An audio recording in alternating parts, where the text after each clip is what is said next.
আহলে বাইতে রসুলকে ছেড়ে দিলে তার নৌকা হারিয়ে ফেলবে, তারা ডুবে মারা যাবে। যদি সাহাবায়ে রসুলদেরকে ছেড়ে দিই তাহলে তারা পথহারা হয়ে বিভিন্ন পথের মধ্যে ঘোরাঘুরি করবে। সেজন্য রসুল আরবি সাল্লাল্লাহু আলাইহি ওয়াসাল্লাম বলছেন আস-সাহাবী কান-নুজুম, আমার সাহাবীরা হচ্ছে ওই আকাশের নক্ষত্র। আর আহলে বাইত রসুল সম্পর্কে বলছেন মাসালু আহলে বাইতি কামাসালি সাফিনাতি নূহ, ওই নূহ আলাইহিস সালামের কিস্তির মতো নৌকা দিয়ে তোমরা যখন আরোহণ করবে সঠিক গন্তব্যে পৌঁছার জন্য ওই আকাশের তারকার প্রয়োজন আছে।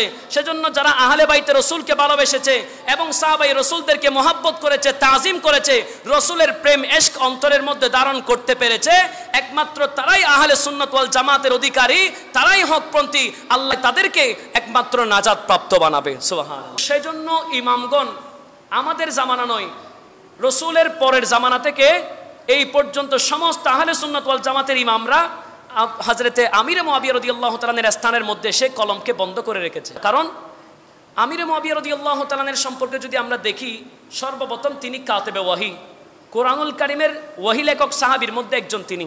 এরপরে বলছেন রসুল আকরাম সাল্লাল্লাহু আলাইহি ওয়াসাল্লামের নাফিদ ছিলেন। আমার রসুলের চুল নখ এগুলা কাটার দায়িত্ব ছিল আমিরে মুআবিয়া রাদিয়াল্লাহু তাআলার কাছে।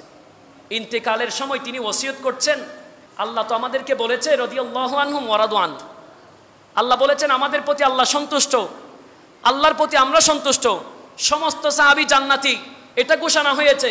কিন্তু তবুও আমি আমিরে মুআবিয়া একটু আশা করছি, আমার কাছে রসুলের কিছু তবরুকাত রয়েছে, রসুলের চুল মুবারক রয়েছে, রসুলের নখ মুবারক রয়েছে, একখানা জুব্বা রয়েছে, এইগুলা যখন আমি আমিরে মুআবিয়া দুনিয়ার জমিন থেকে পর্দা করব, বরকতান আমার কবরের মধ্যে দিয়ে দিও, যেন এইগুলার উসিলাই আল্লাহ পাক রব্বুল আলামিন আমাকে নাজাত প্রাপ্ত বানিয়ে দেয়। সুবহানাল্লাহ। সেই জন্য আমিরে মুআবিয়া রাদিয়াল্লাহু তাআলা এর দিকটা যদি আমরা দেখি, তিনি রসুলকে মৃত্যুর আগেও মহব্বত করেছেন। তো সাহাবী কাদেরকে বলা হয়? যারা ইমানের চোখে রসুলকে দেখেছে, ইমান নিয়ে মৃত্যুবরণ করেছে, তারাই হচ্ছে সাহাবী।